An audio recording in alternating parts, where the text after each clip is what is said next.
قابل عزت و احترام بزرگان دین، نوجوان ساتھیوں، دوستوں اور چھوٹے بچوں، پردہ نشین ماؤں اور بہنوں، اللہ رب العالمین کا بڑا فضل و احسان اور اس کی مدد ہے کہ اللہ رب العالمین نے ہمیں ایمان والا بنایا، ایمان کی دولت سے نوازا۔ ساتھ ہی ساتھ اللہ رب العالمین نے ہمیں کتاب و سنت کا سچا پیروکار بنایا، اور اللہ رب العالمین کا جس قدر شکریہ ادا کیا جائے کم ہے کہ اللہ نے ہمیں ایک ایسے ماحول میں اور ایک ایسے سماج میں جینے کا حق دیا جس میں ہم کھلے طور پر آزادی کے ساتھ اپنے مذہب پر عمل کر پاتے ہیں اور اپنے مذہب کی باتیں ایک دوسروں تک پہنچا سکتے ہیں۔ میرے بھائیوں، اللہ رب العالمین کی بڑی مہربانی ہے کہ کتاب و سنت کی روشنی میں اللہ رب العالمین نے ہمیں دین کی ساری باتیں بتا دی، اور یہی ہمارے ایمان کا تقاضا ہے، یہی ہمارے مومن ہونے کی پہچان ہے، اور اللہ اور اس کے رسول سے محبت کی یہی دلیل ہے کہ ہم کتاب و سنت کو اپنے سامنے رکھ کر اس پر عمل کرنے کی کوشش کریں۔ ابھی ہم جس مہینے سے گزر رہے ہیں یہ شعبان المعظم کا مہینہ ہے، جو کہ رمضان سے پہلے آتا ہے۔ اس مہینے کا آدھا حصہ تقریباً گزر چکا ہے، لیکن ہم جب اپنے سماج اور معاشرے کو دیکھتے ہیں تو ہمیں پتہ چلتا ہے کہ اس مہینے کے تعلق سے ہمارے سماج میں بڑی برائیاں پائی جاتی ہیں، بہت سے بے بنیاد باتیں پائی جاتی ہیں، بہت سے غلط اعتقادات اور غلط اعمال لوگ اس مہینے میں انجام دیتے ہیں۔ حالانکہ جب ہم گہرائی سے اس کا جائزہ لیتے ہیں، اس کی تہ تک پہنچنے کی کوشش کرتے ہیں، تو ہمیں پتہ چلتا ہے کہ مذہب اسلام میں سے اس کا کوئی لینا دینا نہیں، اللہ اور اس کے رسول کا اس تعلق سے کوئی حکم نہیں، اور اللہ اور اس کے رسول اور صحابہ کرام کہ اللہ اور اس کے رسول کا اس تعلق سے کوئی حکم نہیں، اور صحابہ کرام اور اس کے بعد کے جو خیر القرون کے ادوار ہیں اس دور میں نہ اس طرح کی کوئی چیزیں ہمیں نظر آتی۔ اور جب لوگوں سے اس تعلق سے باتیں کی جاتی ہیں، سمجھایا جاتا ہے، تو لوگ الگ الگ باتیں کرتے ہیں۔ کچھ لوگ کو اس طرح کی بات کرتے ہیں کہ پرانے زمانے سے چلا آ رہا ہے، ہمارے باپ دادا نے ایسا کیا، کیا یہ غلط ہو سکتا ہے؟ کیا ان لوگوں نے غلط کیا؟ میرے بھائیوں، وہ بھی انسان تھے، وہ انسان تھے، ہمارے باپ دادا، اس سے غلطیاں ہو سکتی ہیں، اور جب ایک مومن کی پہچان کیا ہوگی؟ جب اس کے پاس اللہ اور اس کے رسول کی بات آ جاتی ہے تو وہ سر تسلیم خم کر دیتا ہے، وہ چوچنا نہیں کرتا، جب اللہ اور اس کے رسول کی بات آ گئی تو اسے مان لیتا ہے۔ حقیقت یہ ہے میرے بھائیوں کہ پہلے کے زمانے میں علم کا وہ رواج نہیں تھا، پڑھنے لکھنے کا وہ رواج نہیں تھا، اور دوسری بات یہ کہ علم اس پیمانے پر لوگوں تک عام نہیں ہو سکا تھا جو آج کے دور میں ہے۔ لوگ مسائل کی تحقیق کے لیے، مسائل کو تلاشنے کے لیے کئی کتابیں چھاننی پڑتی تھی، کئی کتابوں کا مطالعہ کرنا پڑتا تھا، تب جا کر کے ایک مسئلہ سلجھتا تھا، بڑی مشکل سے۔ لیکن آج موبائل کا زمانہ ہے، کمپیوٹر کا زمانہ ہے، ایک کلک پہ ساری چیزیں ہمارے سامنے موجود ہو جاتی ہیں، اور اللہ جزائے خیر دے مملکت سعودیہ عربیہ کو کہ اس نے وہاں اپنی ٹیم جمع کر کے، علماء کرام کی ٹیم کو جمع کر کے اس طرح کے ایپس اور اپلیکیشن بنائے ہیں جن کے ذریعے مسائل بڑی آسانی سے ہمیں دریافت ہو جاتی ہے، مل جاتی ہے۔ تو میرے بھائیوں، اس چیز کو غنیمت سمجھنا ہے، اور جو حق کی باتیں ہیں اسے بلا چوچلا تسلیم کر لینا ہے۔ خاص کر کے ماؤں اور بہنوں کے بارے میں شکایت آتی ہے کہ وہ باتیں نہیں مانتی جلدی، وہ پھر بھی اس مہینے میں حلوے بناتی ہیں، اچھے پکوان بناتی ہیں، 15ویں شعبان کا روزہ رکھتی ہیں۔ جب ہم ان اعمال کا جائزہ لیتے ہیں، جب ہم ان اعمال کی گہرائی میں جاتے ہیں، تو ہمیں پتہ چلتا ہے کہ اللہ اور اس کے رسول کا اس تعلق سے کوئی حکم نہیں، صحابہ کرام کا اس بارے میں کوئی عمل نہیں۔ آج جب 15ویں شعبان کا وقت آتا ہے تو آپ مسلم بھائیوں کو دیکھیے، کیسی حالت ہوتی ہے، وہاں پہ ایک ہلہ ہنگامہ ہوتا ہے، لوگ روشنیاں جلائے ہوتے ہیں، گھروں کی صفائی لوگ کر رہے ہوتے ہیں. ان ساری چیزوں کا اس وقت سے کیا لے رہے ہیں؟ بہت سے لوگ یہ کہتے ہیں کہ ارے عبادت ہی تو کر رہے ہیں، روزہ رکھ رہے ہیں، رات میں نمازیں پڑھ رہے ہیں، عبادت کرنے میں کیا ممانعت؟ عبادت کرنے میں کیا ممانعت ہے؟ عبادت تو اسلام کو مطلوب ہے، عبادت کے لیے ہم پیدا کیے گئے ہیں. وما خلقت الجن والانس الا ليعبدون. لیکن عبادت کس طریقے پر کرنا ہے؟ عبادت اس طریقے پر کرنا ہے جو اللہ اور اس کے رسول نے بتایا. اپنی منمانی عبادت نہیں کرنی، اپنے من سے نہیں بنا لینا ہے. ظہر کی نماز 4 رکعت پڑھتے ہیں، کوئی آئے اور کہے کہ میں تو بہت بڑا متقی ہوں، میں 6 یا 8 رکعت پڑھوں گا، تو کیا اس کی نماز صحیح ہو جائے؟ اسلام میں زیادہ عبادت مطلوب نہیں ہے. اسلام میں مطلوب یہ ہے کہ عبادت صحیح طریقے پر ہو، اللہ اور اس کے رسول کے طریقے پر ہو، عبادت میں منمانی نہ ہو. اور یہی ہمارے ایمان کا تقاضا ہے. حضرت عمر کا واقعہ آپ نے سنا ہوگا کہ وہ کہتے ہیں کہ اللہ کے نبی صلی اللہ علیہ وسلم آپ میرے نزدیک سب سے زیادہ محبوب ہے سوائے میری جان کے. اللہ کے نبی صلی اللہ علیہ وسلم کہتے ہیں اے عمر تمہارا ایمان مکمل نہیں. پھر حضرت عمر رضی اللہ عنہ کا جائزہ لیتے ہیں، اپنے دل سے اپیل کرتے ہیں، اپنا محاسبہ کرتے ہیں، اور تھوڑی دیر کے بعد پھر کہتے ہیں اللہ کے نبی صلی اللہ علیہ وسلم آپ میرے نزدیک دنیا کی ساری چیزوں سے زیادہ محبوب ہے، یہاں تک کہ میری جان سے بھی زیادہ.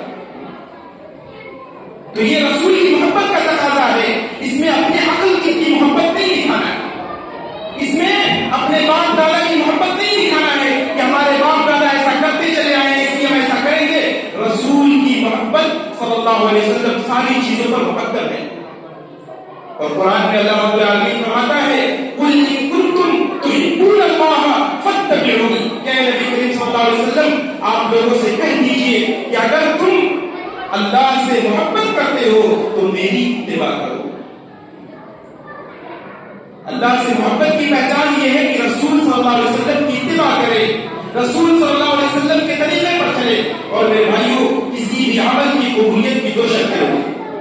کوئی بھی عمل اس وقت تک مقبول نہیں ہو سکتا جب تک کہ اس کے اندر 2 شرطیں نہ پائی جائے. پہلی شرط یہ ہے کہ وہ عمل خالص اللہ کے لیے. پہلی شرط یہ ہے کہ وہ عمل صرف اور صرف اللہ رب العالمین کے لیے ہو، کسی طرح کا دکھاوا نہ ہو، کسی طرح کی دنیاوی لالچ نہ ہو، کسی قسم کا دنیاوی مفاد نہ ہو، بلکہ صرف اور صرف اللہ رب العالمین. اور دوسری شرط جو ہے وہ یہ ہے کہ رسول اللہ صلی اللہ علیہ وسلم کے طریقے پر، رسول اللہ صلی اللہ علیہ وسلم کے حکم کے مطابق ہو. لہذا عرض کرنے کا مطلب یہ ہے میرے بھائیوں کہ شعبان کے تعلق سے جو بدعات اور خرافات ہمارے درمیان رائج ہیں، ہم ان کی حقیقت کو جانیں اور اس سے بچنے کی کوشش کریں. آج جب مسلم سماج میں جائیے، بہت سے مسلمانوں کا اس تعلق سے یہ اعتقاد ہے کہ وہ 15ویں شعبان کو رات میں جگتے ہیں، رات میں جگ کر کے عبادت کرتے ہیں.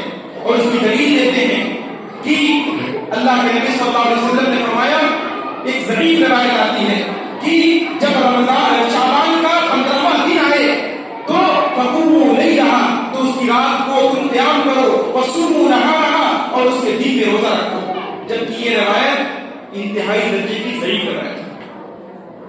بہت سے لوگ کہتے ہیں کہ لوگ اب کے زمانے میں ضعیف کہہ دیتے ہیں، پہلے زمانے میں تو ضعیف نہیں تھی.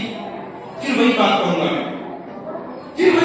گا کہ پہلے تحقیق کا زمانہ نہیں تھا، پہلے لوگوں کے پاس علم اس پیمانے میں موجود نہیں تھا.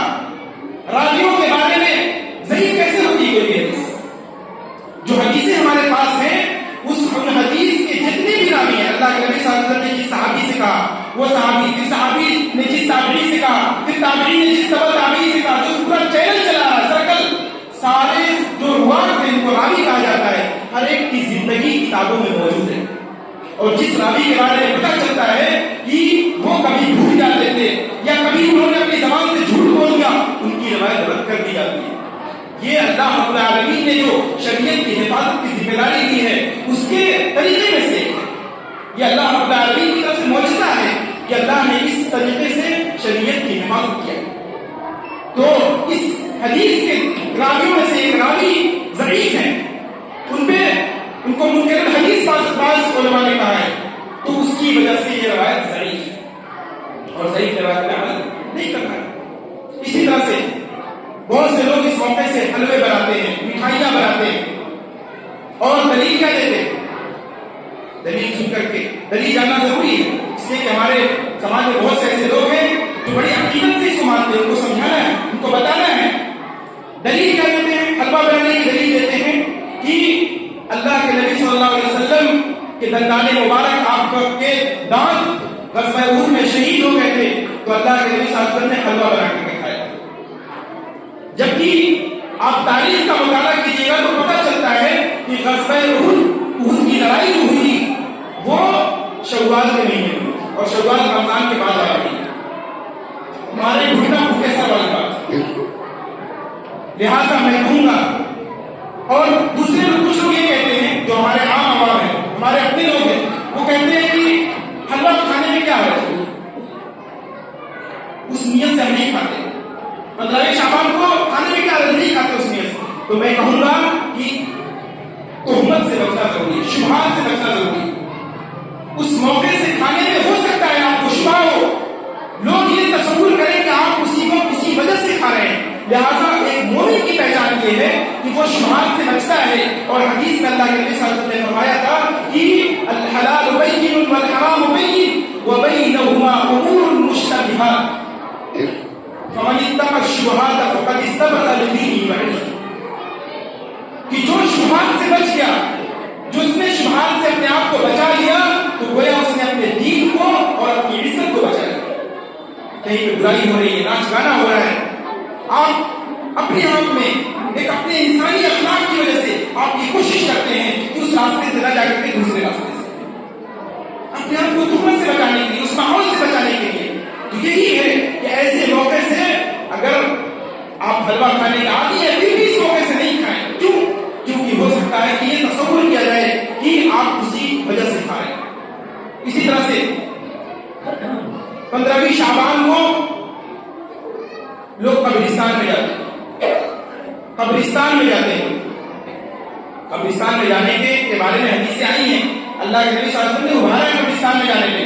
زور القبور فإنها تذکر الآخرہ، کہ لوگوں قبروں کی زیارت کیا کرو، قبرستان جایا کرو، کیونکہ قبرستان میں جانے سے آخرت کی یاد آتی ہے۔ لیکن اس کے لیے کوئی دین خاص کر لینا، کسی خاص موقع سے صرف جانا، یہی بدعت، یہی دین میں ایجاد کی ہوئی نئی چیز ہے، یہی بدعت ہے جس کے بارے میں نے حدیث پڑھی، اللہ کے نبی صلی اللہ علیہ وسلم نے فرمایا من احدث فی امرنا ھذا ما لیس منہ فہو رد، کہ جس نے میرے دین میں کوئی ایسی چیز ایجاد کیا جو اس دین سے نہیں ہے تو وہ چیز مردود ہے، وہ رد ہے، وہ بیکار ہے، اس کی کوئی حیثیت نہیں ہے، وہ ہوا ہے۔ تو قبرستان کی زیارت کرنا یہ وہ مقصود عمل ہے، جانا چاہیے، اس سے آخرت کی یاد آتی ہے۔ جب ہم قبرستان میں جاتے ہیں تو دعا پڑھتے ہیں کہ السلام علیکم اہل الدیار للمؤمنین وانا ان شاء اللہ بکم للاحقون، یہ ہے مومنوں کی جماعت، اللہ تم پر سلامتی نازل کرے۔ یہ دعا کے طور پہ ہم بولتے، سلام نہیں کرتے بلکہ دعا کرتے ہیں، یہ دعا ہے۔ علماء کہتے ہیں کہ یہ جو دعا کی جاتی ہے ان کے حق میں دعا ہے، کیونکہ قبر میں وہ زندہ نہیں ہے کہ ہم کو سلام کریں، سلام زندوں کو ہے، تو یہ وہاں پہ ہم کے لیے دعا کرتے ہیں۔ پہلا تو قبرستان جانے سے مردے کے لیے دعا بھی ہو جاتی ہے اور اپنے آپ کو آخرت کی یاد آتی ہے، تو اس لیے جانا چاہیے، لیکن اس کے لیے دن خاص کر لینا۔ اچھا، اس کی دلیل کیا دیتے ہیں لوگ؟ اس کی دلیل دینے والے دیتے ہیں کہ ایک واقعہ ہے، وہ بھی روایت صحیح ہے، روایت کی حقیقت نہیں ہے لیکن بیان کر دیتا ہوں۔ حضرت عائشہ رضی اللہ تعالیٰ عنہ ایک مرتبہ اللہ کے نبی صلی اللہ علیہ وسلم کے ساتھ کمرے میں تھی، اچانک ان کی نیند کھلی تو وہ دیکھتی ہے کہ اللہ کے نبی صلی اللہ علیہ وسلم نہیں ہے۔ حضرت عائشہ رضی اللہ تعالیٰ عنہ اللہ کے نبی صلی اللہ علیہ وسلم کو تلاشنے لگی، ادھر ادھر جگہ کا تلاش نہیں ہے، نہیں ملے اللہ کے نبی صلی اللہ علیہ وسلم۔ بالآخر حضرت عائشہ رضی اللہ تعالیٰ عنہ قبرستان میں جاتی ہے، بقیع میں جاتی ہے، تو دیکھتی ہے اللہ کے نبی صلی اللہ علیہ وسلم وہاں پہ۔ یہ دلیل دیتے ہیں لوگ، لیکن اس کا جواب کیسے دیا جائے گا؟ اس کا جواب یہ دیا جائے گا میرے بھائیوں کہ اگر 15 شعبان کو قبرستان میں جانا مسنون ہوتا تو حضرت عائشہ ڈائریکٹ قبرستان جاتی، انہیں معلوم ہونا چاہیے تھا کہ اللہ کے نبی صلی اللہ علیہ وسلم قبرستان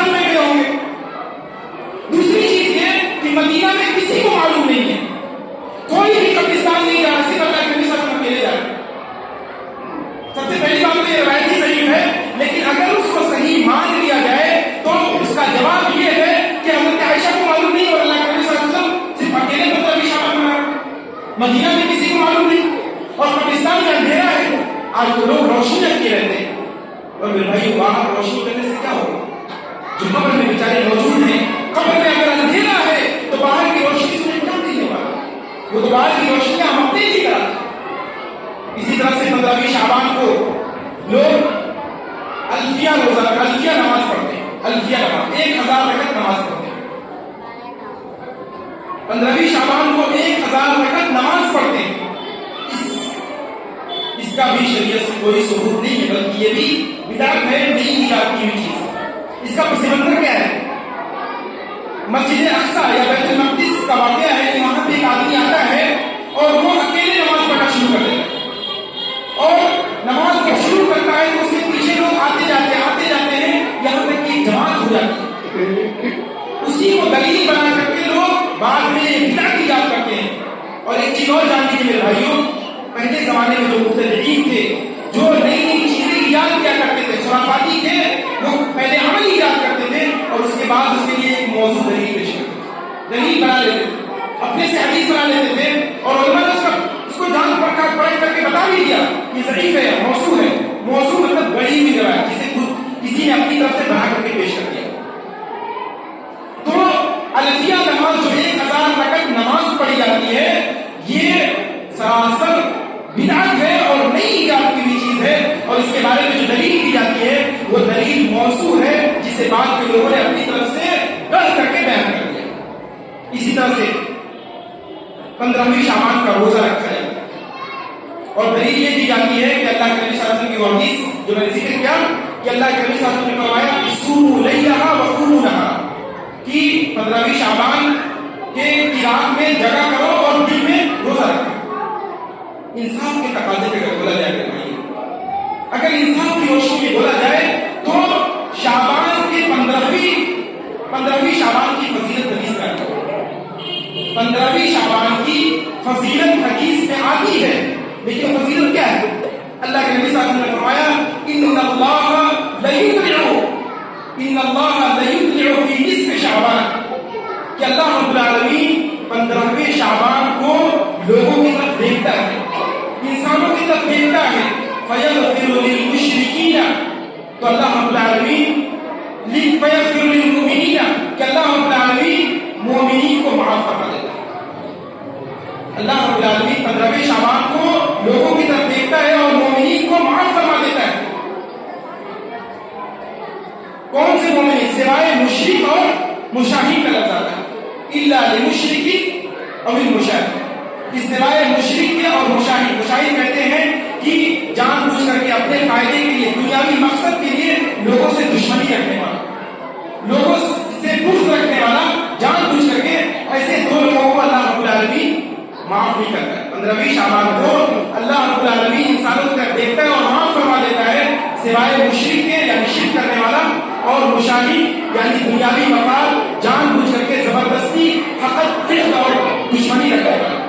اور ایک دوسری روایت آتی ہے کہ فیغفر للمؤمنین ویملی للکافرین, کہ اللہ رب العالمین مومنین کو معاف فرما دیتا ہے اور کافرین کو مہلت دیتا ہے کہ تم کو موقع ہے, تم اب بھی نہیں کرو. لیکن سوال یہ پیدا ہوتا ہے کہ اس میں ہے کہ اللہ رب العالمین دیکھتا ہے اور معاف فرما دیتا ہے, لیکن عمل کا کہیں بھی کوئی ثبوت نہیں ملتا ہے. اگر عمل کرنا مستحب ہوتا تو اللہ کے نبی صلی اللہ علیہ وسلم ضرور ہمیں عمل کی طرف آگاہ کرتے.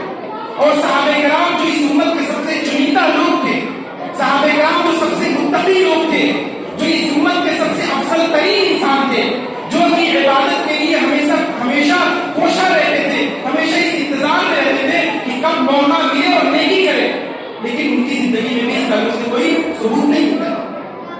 تو اس کا جواب یہ ہے کہ کسی دن کی فضیلت کا مطلب یہ نہیں ہے کہ اس دن عبادت کی جائے. کسی دن کی فضیلت کا مطلب یہ نہیں ہے کہ اس دن عبادت ہی کی جائے. جیسے غزوہ احد کا دن ہے یا غزوہ بدر کا دن ہے, جس دن مسلمانوں کو فتح ہوئی, ایک فضیلت کا دن تھا. لیکن اب کوئی کہے کہ ہم اس دن روزہ رکھیں گے, اس دن عبادت کریں گے, تو یہی بدعت ہے. دن کی فضیلت کے لیے ضروری نہیں ہے کہ اس دن عبادت کی جائے. اس دن کی فضیلت ہے جیسے کہ اللہ کے نبی صلی اللہ علیہ وسلم کی پیدائش ہے, اس دن اب لوگ کہیں کہ ہم روزہ رکھیں, وہ خوشی کا دن ہے. یعنی اپنے آپ میں ایک یہ ہے کہ اسی دن اللہ کے نبی صلی اللہ علیہ وسلم پیدا ہوئے, لیکن اس کو منانا اور اس کے بارے میں روزہ رکھنا, اس دن محفلیں سجانا, اس طرح بدعت.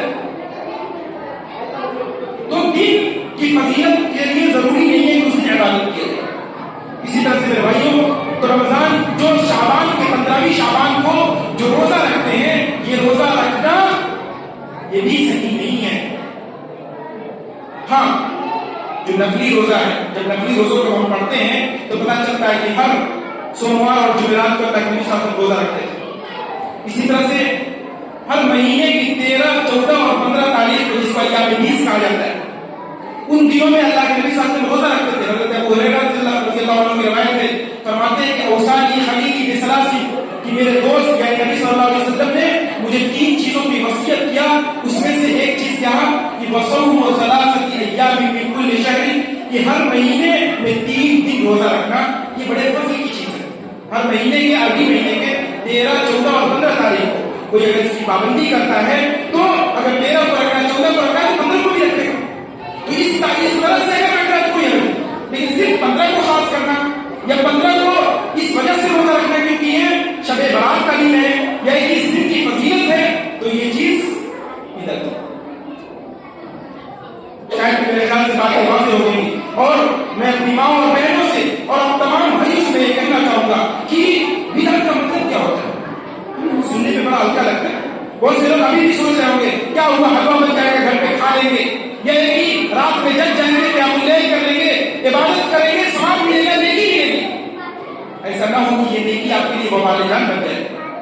قرآن مجید میں اللہ رب العالمین فرماتا ہے قل هل ننبئكم بالاخسرین اعمالا الذين ضل سعيهم في الحياة الدنيا وهم يحسبون انهم يحسنون صنعا۔ کہ نبی صلی اللہ علیہ وسلم هل ننبئكم بالاخسرین اعمالا، کیا ہم آپ کو بتا نہ دیں، خبر نہ دے دیں ان لوگوں کے بارے میں جو عمل کے معاملے میں خسرے ہیں؟ الذين ضل سعيهم في الحياة الدنيا، یہ وہ لوگ ہیں کہ دنیاوی زندگی میں جن کی کوششیں بیکار ہو جائیں گی۔ الذين ضل سعيهم في الحياة الدنيا، دنیاوی زندگی میں جن کی کوششیں بیکار ہو جائیں گی، وهم يحسبون انهم يحسنون صنعا، اور وہ لوگ یہ گمان کر رہے ہوں گے کہ ارے ہم تو نیکی کر رہے ہیں، رات میں جگ کر کے عبادت کر رہے ہیں، قیام اللیل کیے ہوئے ہیں، شعبان کی 15ویں شعبان کی رات میں ہم جگ کر کے خوب نمازیں پڑھ رہے ہیں، وہ یہ تصور کر رہے ہوں گے کہ بہت ساری عبادتیں کر رہے ہیں، لیکن ضل سعیہم، ان کی کوشش بیکار ہو جائے گی۔ کیوں بیکار ہوگی؟ کیونکہ رسول اللہ صلی اللہ علیہ وسلم کے طریقے پر نہیں ہے، کیونکہ اللہ اور اس کے رسول کے حکم کے مطابق نہیں ہے۔ اس تعلق سے اللہ اور اس کے رسول کا کوئی حکم ہمیں نہیں ملتا ہے، ہمیں اپنے منمانی نہیں کرنی ہے، اپنے عقل کو دین میں داخل نہیں کرنا ہے۔ حضرت علی رضی اللہ تعالیٰ عنہ کی روایت ہے کہ لو کان الدین بالرأی لکان اسفل الخف اولی بالمسح الاعلی، کہ اگر دین میں عقل کی چلن ہوتی، دین کو اگر عقل کے پیمانے پہ جاتا جاتا تو موزے پر نیچے مسح کرنا بہتر ہوتا، نہ کہ اوپر۔ موزے پہ گندگی نیچے رکھتی، لہذا دین میں عقل کا دخل نہیں ہے۔ ہاں دین لاجک پہ ہے، دین عین فطرت کے مطابق ہے، فطرت کے خلاف نہیں ہے، لیکن اگر ہماری عقل وہاں تک نہیں پہنچ رہی ہے تو یہ ہمارے عقل کی کمی ہے، ہمارے عقل کی کوتاہی ہے۔ لہذا عرض یہ کرنا ہے کہ یہ ساری چیزیں بدعات اور خرافات ہیں، اسے ہلکے میں نہ لیا جائے۔ بہت سے لوگ یہ تصور کریں گے، پھر بھی میں وہی بات کہوں گا، یہ تصور کریں گے کیا وہ گھر میں بن رہا ہے، عورتیں بنا لیتی نہیں مان رہی ہیں، سمجھانا ہے، بتانا ہے۔ میری ماں اور مائیں اور بہنیں بھی سن رہی ہیں، ان سے بھی کہوں گا کہ اگر آپ یہ کام انجام دیتی ہیں، شریعت میں اللہ اور اس کے رسول نے اس بارے میں حکم نہیں دیا ہے، گویا آپ اپنے من سے ایسا کر رہے ہیں، اور من سے کرنے کا مطلب کیا ہے؟ گویا آپ یہ تصور کر رہے ہیں کہیں نہ کہیں، دل سے نہیں مان رہے ہوں گے، ذہن سے نہیں مان رہے ہوں گے، لیکن آپ کا عمل بتا رہا ہے کہ اللہ اور اس کے رسول نے گویا کچھ کمی چھوڑ دی ہے۔ کتنی بڑی بات ہے، کتنی بڑی بات ہے۔ 15ویں شعبان کی فضیلت آئی ہے حدیث سے، لیکن اس میں عمل کا کوئی ذکر نہیں ہے۔ اگر ہم اپنی طرف سے عمل کرتے ہیں تو گویا ہم یہ تصور کر رہے ہیں کہ اللہ اور اس کے رسول نے دین میں کچھ چیزیں چھوڑ دیا جسے ہم اضافہ کر رہے ہیں۔ اس میں کتنی بڑی جرأت ہے، کتنی بڑی جرأت ہے، آپ غور کیجیے۔ اسی طرح سے یہ گویا اللہ کے رسول صلی اللہ علیہ وسلم پر الزام ہے کہ اللہ کے رسول صلی اللہ علیہ وسلم نے دین کو صحیح طریقے سے نہیں پہنچایا۔ بدعت کی یہ خطر، یہ بدعت کا یہ اس کا انجام ہے، بدعت کی یہ خامی ہے کہ عمل سے ہمارے گویا ظاہر ہو رہا ہے کہ اللہ اور اس کے رسول نے ہم سے باتیں چھپا کے نعوذ باللہ، یا اللہ کے نبی صلی اللہ علیہ وسلم نے دین کو پہنچانے میں کوتاہی کیا ہے نعوذ باللہ۔ لہذا اپنے آپ کو اگر ہم بچانا چاہتے ہیں، رسول سے سچی محبت کرنے والے ہیں صلی اللہ علیہ وسلم، جو میں نے شروع میں ذکر کیا، جو ہماری ایمان کی پہچان ہے، جو اصل ہے، اگر یہ ایمان ہمارا ہے، ہم رسول سے محبت کرنے والے ہیں، تو ہم اس عمل سے ضرور بچیں گے، اس عمل سے بچنے کی کوشش کریں گے۔ ظاہر میں دیکھنے مگر اس کا انجام بہت بڑا ہے. ایک آخری بات ذکر کر کے اپنی بات ختم کروں گا کہ جب قیامت کا دن ہوگا میدان حشر میں لوگ پیاس سے ترس رہے ہوں گے تو مومنین کے لیے اللہ کے نبی صلی اللہ علیہ وسلم آب کوثر لے کر کے حاضر ہوں گے, کوثر کا پانی لے کر کے حاضر ہوں گے. وہاں پہ مومنین حاضر ہوں گے, مومنین کی ایک جماعت آئے گی, فرشتے انہیں ہٹائیں گے. اللہ کے نبی صلی اللہ علیہ وسلم کہیں گے تو میری امت سے, میرے مومن ہیں, مجھ پر ایمان لانے والے لوگ ہیں. اللہ فرشتے کہیں گے کہ آپ کو نہیں معلوم کہ آپ کے بعد ان لوگوں نے آپ کے دین میں نئی نئی چیزیں ایجاد کی. آپ کے بعد ان لوگوں نے آپ نے شعبان کے بارے میں 15ویں شعبان میں عبادت کے بارے میں کچھ نہیں کہا تھا, لیکن ان لوگوں نے زبردستی عبادت کیا, زبردستی حلوے بنایا, زبردستی قبرستان میں گئے, زبردستی الفیہ نماز پڑھی. اللہ کے نبی صلی اللہ علیہ وسلم کہیں گے سلطن سلطن لمن غیر واجی, ہٹاؤ ہٹاؤ دور ہو جاؤ, بھاگو یہاں سے, جس نے میرے دین میں ایجاد کیا, جس نے میرے دین میں نئی چیزیں داخل کیا, جس نے میرے دین میں بدعت اور خرافات کو ایجاد کیا. کیسا محسوس ہوگا اس کو؟ اللہ رب العالمین سے دعا ہے کہ اللہ تو ہمیں ہر طرح کے بدعت اور خرافات سے ہمیں محفوظ رکھ. الہ العالمین تو ہمیں کتاب و سنت کا سچا پیروکار بنا. اے اللہ ہم سے جو کمیاں اور کوتاہیاں ہو گئی ہیں انہیں معاف فرما. الہ العالمین تو ہمارے دل میں شریعت مطہرہ کی سچی محبت پیدا کر دے. آمین. تقبل یا رب العالمین. وصلی اللہ وسلم علی نبینا محمد.